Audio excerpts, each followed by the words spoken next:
All right, you guys. Good morning. Monday the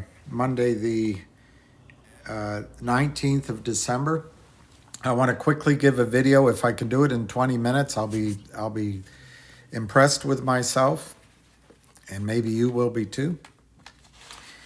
But I want to just. There's so many people that are worried about MMTLP, and I just don't think it makes sense to be worried, at least right yet. Uh, uh, the the complicity of FINRA and SEC, the just corruption in the system, we knew about it. But it's only been a week since FINRA, basically a week and a day since business day, since FINRA stopped trading. And I'll try to go through what's probably going on behind the scenes right now. But let me show you this quickly. But our savings. The money in stock has to change hands. That's called settlement. In most countries, they change hands 2 or 3 days after the trade. That's called T+2 or T+3. And importantly, the money and stock change hands simultaneously. In the U.S., however, while we operate on a T+3 system, the mechanisms for exchanging money and stock have become divorced, so it's possible for money to settle whether or not the stock settles. That's what's happening. In reality, grandmas aren't calling strangers making stock deals. We have stockbrokers. Stockbrokers work in places called broker-dealers or BDs. Merrill Lynch, Goldman Sachs, Bear Stearns, E-Trade, they're all BDs. I'll represent them as blue circles. There are about 2,000 of them in this country, arranged in a hub and spoke system around a central organization called the Depository Trust and Clearing Corporation, also called the DTCC. So I want to stop it there because I want to keep this short. But what he has described is that in the United States, cash settlement has been separated from certificate settlement. He points out that, as he just said, there's 2,000 broker-dealers in the United States, and he represents them here in the blue. Okay, DTCC is where that's like the mothership, the Death Star of securities deposits. Okay, I'm learning this technology, but let me see if I can get what I want here for you. I want to go to the library. There's lovely Kim Kardashian for you. Library, recents. I want recents. Okay, here. Just quickly, if you can see this. On Thursday, December 8th, that was the last opportunity for you to buy shares in MMTLP and qualify for the record date of Monday the 12th. Now, FINRA, two things happened. On the Wednesday and Thursday, the short sellers drove the stock down. I think I have a chart for it. If not, I'll find it for you. Drove it from $10 down to under $3. FINRA stopped trading on the 9th. Now, just setting aside all the corruption and how upset we are, and that we didn't have a chance to see what would happen in a short squeeze, what mechanically happened was Wednesday and Thursday, FINRA was notifying broker-dealers, those 2,000 that guy mentioned, that the stock, that basically the data I just gave you, that the distributions on the 12th, the 13th, the stock's going to cease to exist, MMTLP, and it's going into a private company. Now, believe it or not, there's so many different stock stories out there. Those brokerage firms were probably just getting the handle on it, starting to see the picture. They likely called FINRA and said, we need guidance. So FINRA stopped trading. Okay, on the 12th, there was no trading. On the 13th, the stock ceased to be. On Wednesday the 14th/15th, MMAT announced one of those dates. They announced that MMAT, has distributed to the DTCC the 165 million shares. So going back here, MMAT distributed to the DTCC 165 million shares of NextBridge. MMTLP ceases to exist. Well, the broker-dealers are all hanging out here, and apparently stuffed into your accounts are counterfeit shares to the tune of at least 2 counterfeit shares for every 1 share. Add to that the transfer agent, AST, is already gotten registrations for the full 165 million. The likelihood is in all these broker dealers are counterfeit shares. So just to pick on one, DTC calls up Merrill Lynch, or delivers to Merrill Lynch 1 million shares of the new company. Merrill in the back office, and this just happened Thursday/Friday last week, that a company like Merrill would be looking at it and go, oh my gosh, we got 1 million shares, but there's 15 million shares stuffed in our accounts. What are we going to do? So what I'm trying to say to you is it's completely logical, not nefarious, if you ignore the broad criminality of the U.S. financial system. It's completely logical that each step of the way has taken a day or two, and we're here. Now, I want to try to play for you, if I can get into it. Here it is. I want to play this. Stephen, my name is Tony. I'm calling from the Securities and Exchange Commission. I apologize for not returning your call earlier this week. We have indeed received your inquiry, and you are not alone. There are several hundred others that have reached out to us regarding MMTLP. I don't have information for you at this point, but I would ask you to be patient, and I'm hoping to be in touch next week with some information. If you have an immediate need to call us back, please do reach out to our office. That's 202-551-3302. Thank you. Okay. Stephen. So I want to leave that alone, come back to you. The SEC is aware, and there are legitimately people that are trying to make this all work. Okay. Now, by the way, that phone number for the SEC was 202-551-3302. 202-551-3302. Now, I want to go through quickly what I think NextBridge is worth, and I don't want to go into it with a lot of detail because I want to make this a short video. But NextBridge, the shares you're entitled to, that FINRA approved and the SEC approved, NextBridge has authorized 500 million shares in their private company. The 1-for-1 split takes up 165.5 of that.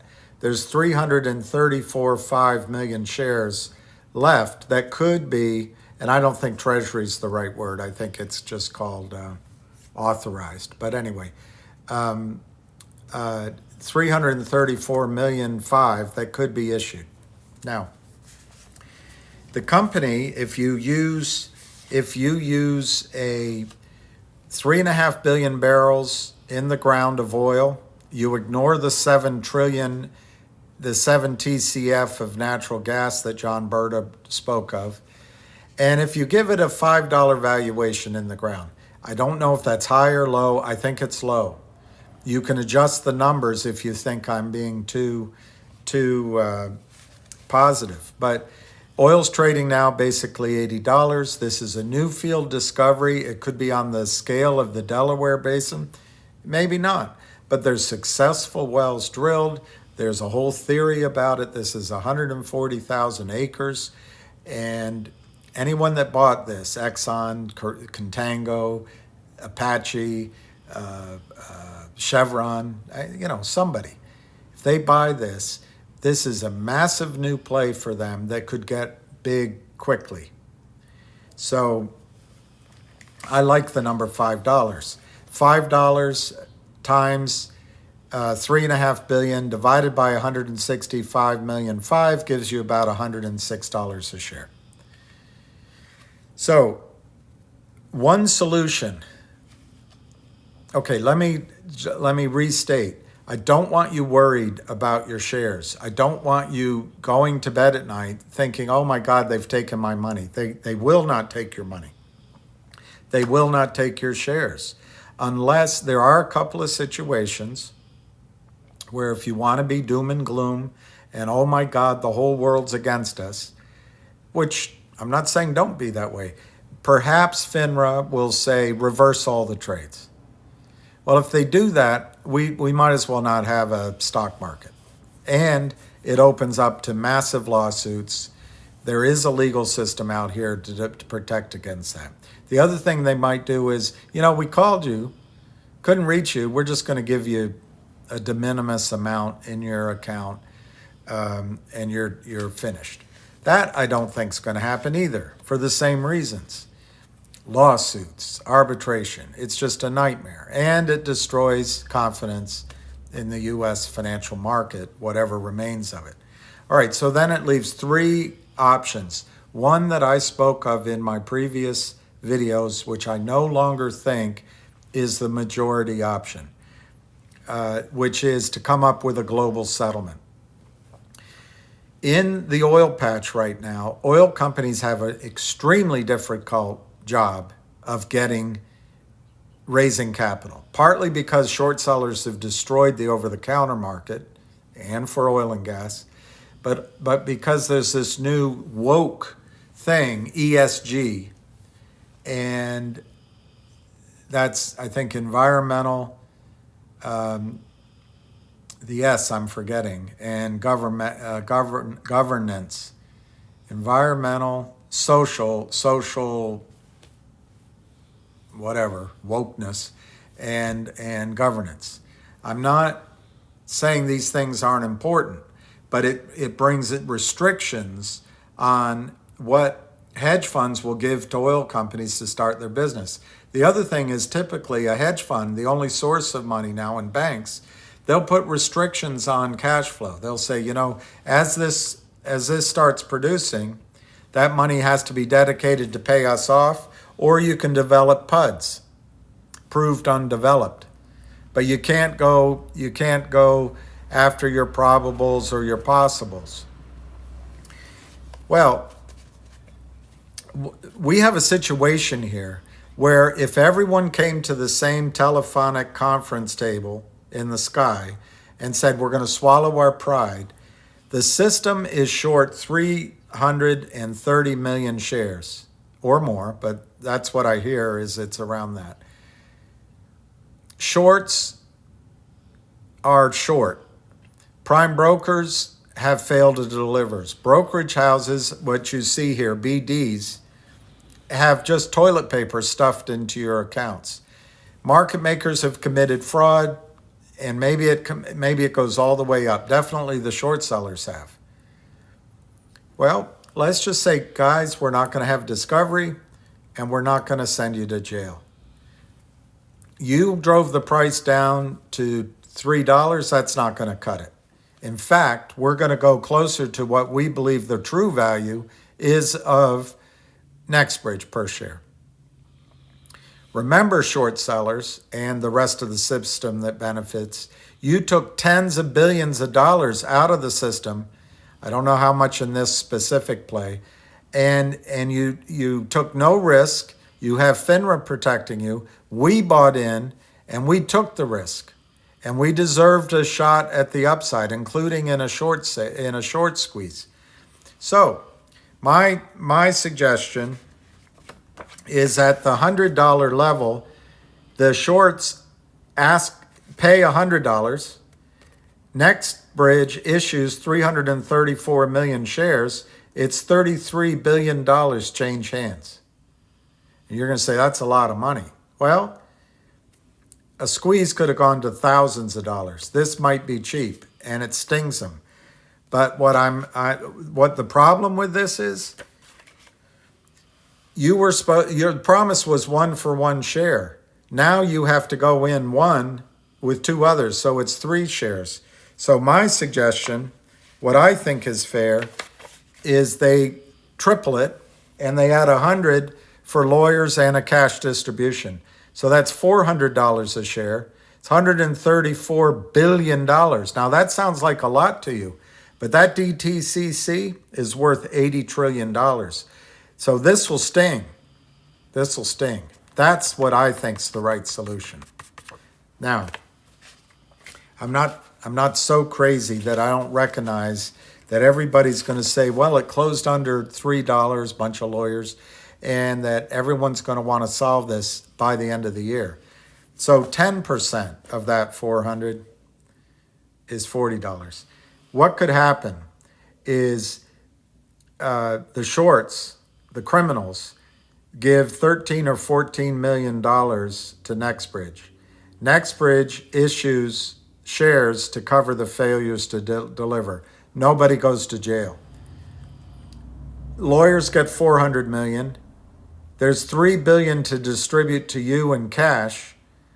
And then you have a company, you have a seat, shares in a company. Yes, it's one with 3 people there, but it's a company with $10 billion in cash that can go drill, can acquire new acreage, can build their pipelines, build their takeaway. It's beautiful. That was the solution that I thought was going to happen. That's number 1. Number 2, the other solution would be to turn on the machines. Turn on the machines again. I don't think that's going to happen.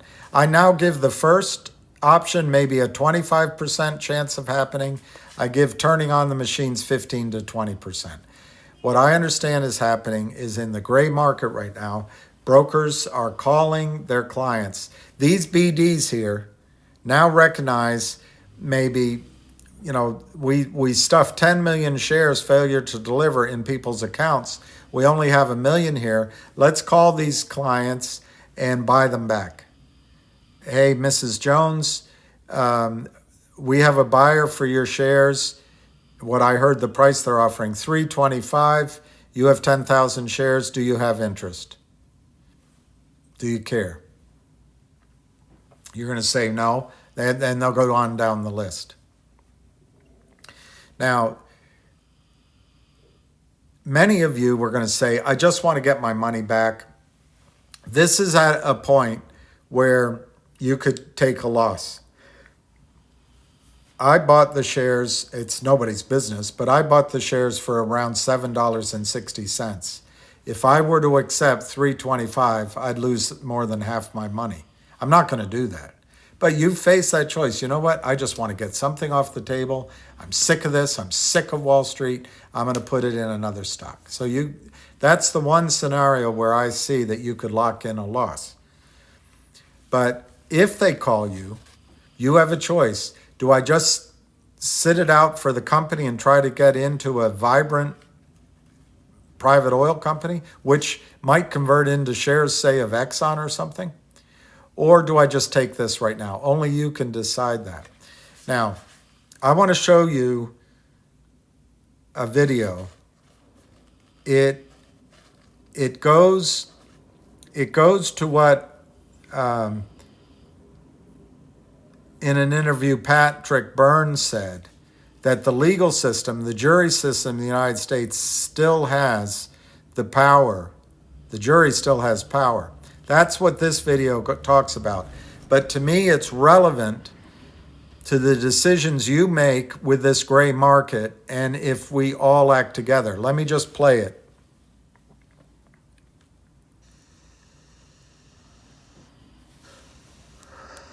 become weak. We doubt ourselves, we doubt our beliefs, we doubt our institutions, and we doubt the law. But today you are the law. You are the law. Not some book, not the lawyers, not a marble statue or the trappings of the court. See, those are just symbols Like the of our SEC. desire to be just. They are in fact a prayer.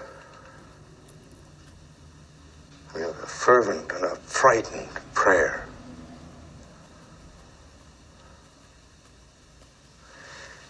In my religion, they say, act as if you had faith. Faith will be given to you.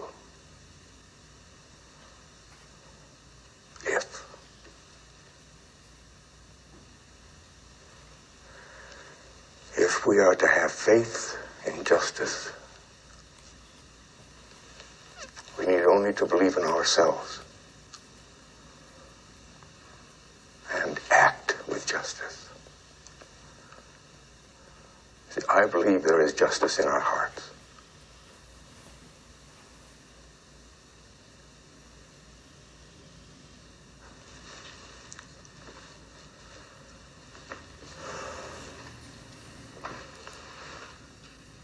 Okay, so now there's a couple of variables here that play to your advantage. The insiders, the big guys, are not going to accept a low number. So I don't think you need to. Secondly, the books have to be leveled up completely. So the choice you face in the gray market is you're going to get a phone call or electronic notification. You don't have to accept the price. Or if you do, that's on you. I'm not telling you what to do because they're probably going to find out that people don't sell at the low number, so they're going to raise the number. At some point, they get 80% or something, they start lowering the number back down again. So you gotta play it with your instincts. But the insiders are not going to accept a low number. So my guess is maybe a fourth scenario happens where some people settle up, sign, give their signature, but there's still a massive problem. And then maybe they go back to the conference table and come up with a global solution. Everybody's motivated to get this done quickly and by the end of the year. Please don't stress out. In terms of news coming out, I just don't see news coming right away. There might be an update. There might be some stratagem that is given out. But in all likelihood, we just got to rest quietly for a few days. You're not going to lose your money. You're not going to lose your shares. It's possible you'll have a loss, but they can't steal everything from you. So I'm going to leave it there. I hope I covered everything. But I do expect a resolution by the end of the year, or a strategy announced by the end of the year anyway. And just because the shares are not in your account doesn't mean that that Wall Street has lost track of your money and your certificates or your fake certificates. You are entitled to recompense, and you may have a lot to say about it. And I think right now, you collectively, as Paul Newman said, are the law right now. And there's a chance of putting it to the short sellers. But I don't expect justice. I just want you to make money. All right. Merry Christmas.